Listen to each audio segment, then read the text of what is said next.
happen. So you need somebody to pull you in there. Like, okay, cool. And once you get in there, vouch for you. And then that's what you make the change as well, as far as that goes. Right. Hey man, tell everybody how they can find you, man. What's your social media and when your show and stuff come on? Okay. My social media is DJ P Funk. That's DJ PEEFUNK on Facebook, Twitter, Instagram, and Twitter. I still haven't learned how to use Snapchat, but I got a Snapchat account, so I still got that. And Instagram. Also, man, my show is every Tuesday from 12 p.m. to 12 p.m. to 2 p.m. Central Standard Time Zone. The Traffic Jam, giving you some dope mixes and everything as well. And shout out to everybody that's in the chat and everything. So if anybody, ever want to, have a deep conversation, off the radar, they more than welcome in and hit me up on the email too, dj@djpfunk.com. And, we can always chop it up. Always can chop it up. But I'm here to support anyone, everything that's positive and everything as well. Good show, dog. We appreciate it. That's another X Squad affiliate, my man, DJ P Funk. Be sure to check him out. All right, brother. Right. Talk to you later. All right, brother. Yep. Later. One. All right, so the phone line is open. If you want to call in, 218. Oh, take that out. All right. The calling line is 218-844-1930. That's 218-844-1930. Extension 450-685. That's 450-685. All right, so we were actually speaking in regards to the banner. I'm going to keep it moving from that topic. A lot of racial things here. I'm sorry, man. This is like you can't avoid it. So the next one, before I get to my happy football talk, the next one is the Eagles owner calls Kaepernick unsignable and disrespectful. This is the same owner that gave Riley Cooper an extension after he called black people niggas. So that's the Philadelphia Eagles owner. I don't have Jay Fish here to to talk about his owner, but that's pretty sad statement. It's a pretty sad statement there. Let me let's see if I can get the details on that one, because that's a headline again. To get the details on that one, let me see. Eagles Kaepernick. Did somebody call in? Oh no, okay. Thought I heard my line bing, but it didn't. All right, so let's see. Eagles and Kaepernick. See if I can get my story up here. So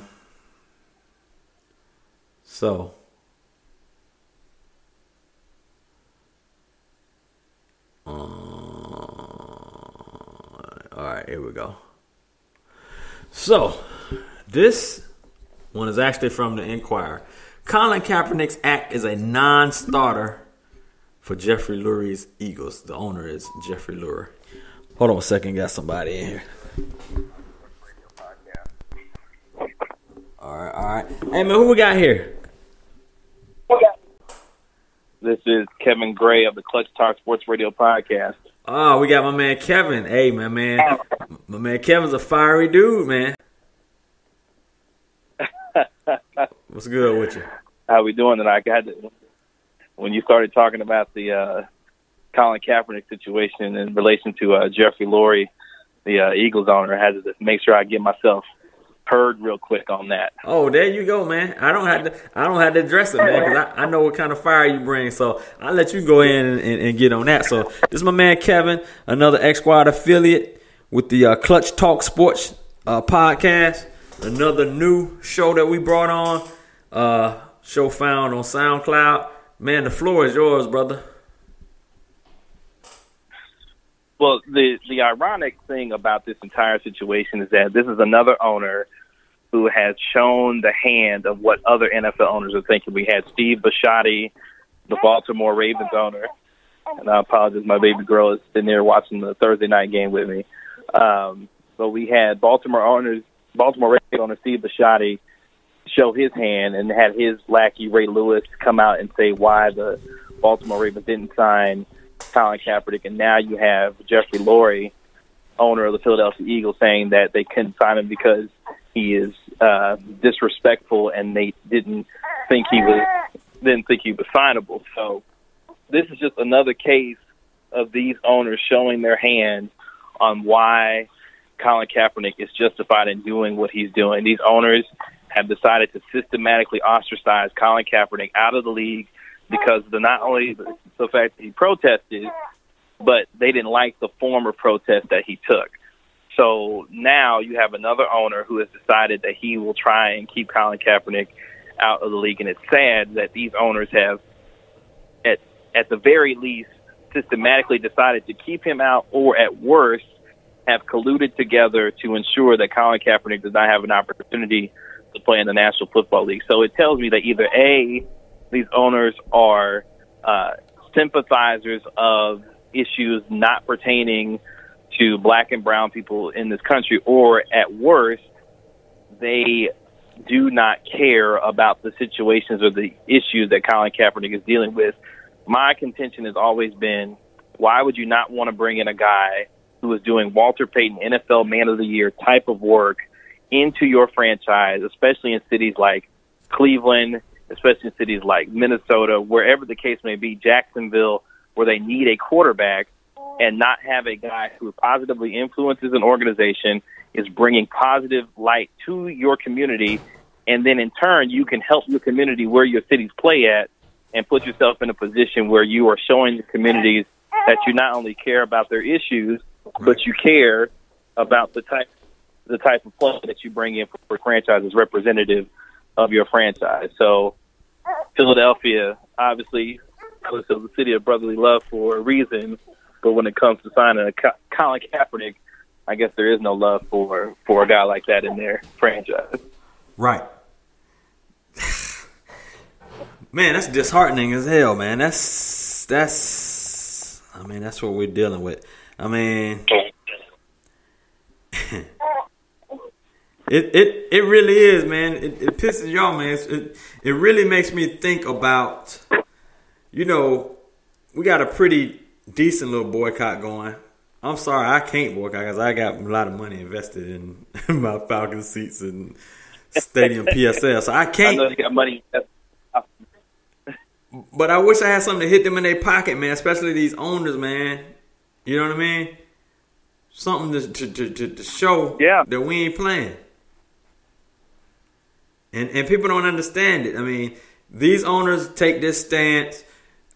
You saw the post. I don't know if you've seen it on Facebook. I might have had it on either my X Squad group or my Kickin with Kysii group. But it was a couple in Detroit sitting down. And my man took a picture and put it on social media and said, basically like, look at these ignorant niggas. And then they said, if you don't like this country, then leave. And so he put that on social media. And he was a owner of some business in Pontiac, Michigan. But basically, he had a lot of backlash on social media. And he pretty much shut down his social media, etc. But my wife and me spoke about that because at the last game we went to, we didn't stand for the anthem. But that could have been us. I don't know. Somebody might have took a picture of me. My wife said she ever heard any words of that. She putting some paws on somebody. If it would have happened to her. But I laughed because my wife, everybody laughed because they know I told my wife be, man. She be tripping. But if it goes down to that, you know what I mean? It's like, you really got to call that person out, man. But that situation, we have that right to make that protest, but these people don't see that, and that's the very damn reason why this is occurring. It's the reason why we protesting, because it's the same shit that they're doing right then. The same thing that these dudes is doing, and the same reason why you posting that ignorant post that you just did is the reason why we're kneeling and not standing for this anthem because of this racism in this country. Exactly. And the part that still bothers me to this day is that what was Colin Kaepernick supposed to do? He kneeled in response to talking to an individual, Nate Boyer, in terms of protesting the military, because the initial thought, well, Colin Kaepernick is not protesting just the flag, he's protesting the military. Then he talks to an individual from the military and takes a knee peacefully, and now he still gets backlash because of the way that he protested. So to me, it's a situation where Kaepernick has put himself in a position where he has brought issues to light in a way that other individuals have responded to positively and have put themselves in position to continue the fight along with him. NFL players have supported him. Other athletes across various sports have supported him. And now he finds himself without a job because the way that he protested, not necessarily because of the issues that he's protesting, but in the way that he did it. And if you're an NFL owner, I don't understand why you wouldn't want to bring in a guy who we all would think is protesting issues of racial inequality and police brutality. That is an issue. Those are issues that we should all be in agreement with, that need to be eradicated in this country. So if you don't like the things that he's protesting, that's one thing. But to not like the form of his protest, to me, is still utterly ridiculous. And the fact that he's not on an NFL roster when you see guys like Brock Osweiler get another chance, one of the worst quarterbacks in the National Football League, get another chance with the Broncos, or you see other teams who need a quarterback not get an opportunity to do so, it, to me, confirms exactly what we've been thinking for the last several months, that Colin Kaepernick has been blackballed out of the National Football League. And now owners are starting to put their names and their mouths on it, saying that in Jeffrey Lurie's case that he's unsignable and disrespectful because of the way that he protested these issues. So at the very minimum, these owners either do not care about these issues or they are proponents of the things that are going on in this country, and that's an even worse thought to even have, especially in their cities like Cleveland and other places where we've seen the Tamir Rice situation, the Freddie Gray situation in Baltimore. Franchises need a player like Colin Kaepernick, not just for this play on the football field, but more so for the conscience that he has, because he's not a disruption to a locker room. He's not a disruption to teammates. He's a guy who can bring people together and, more importantly, shed light on issues that we all should be in agreement with need to be dealt with in this country. So it's just another owner putting his mouth on it, looking stupid, and now continuing to show the hand. And I think this will continue to happen, especially as we get further and further into this season.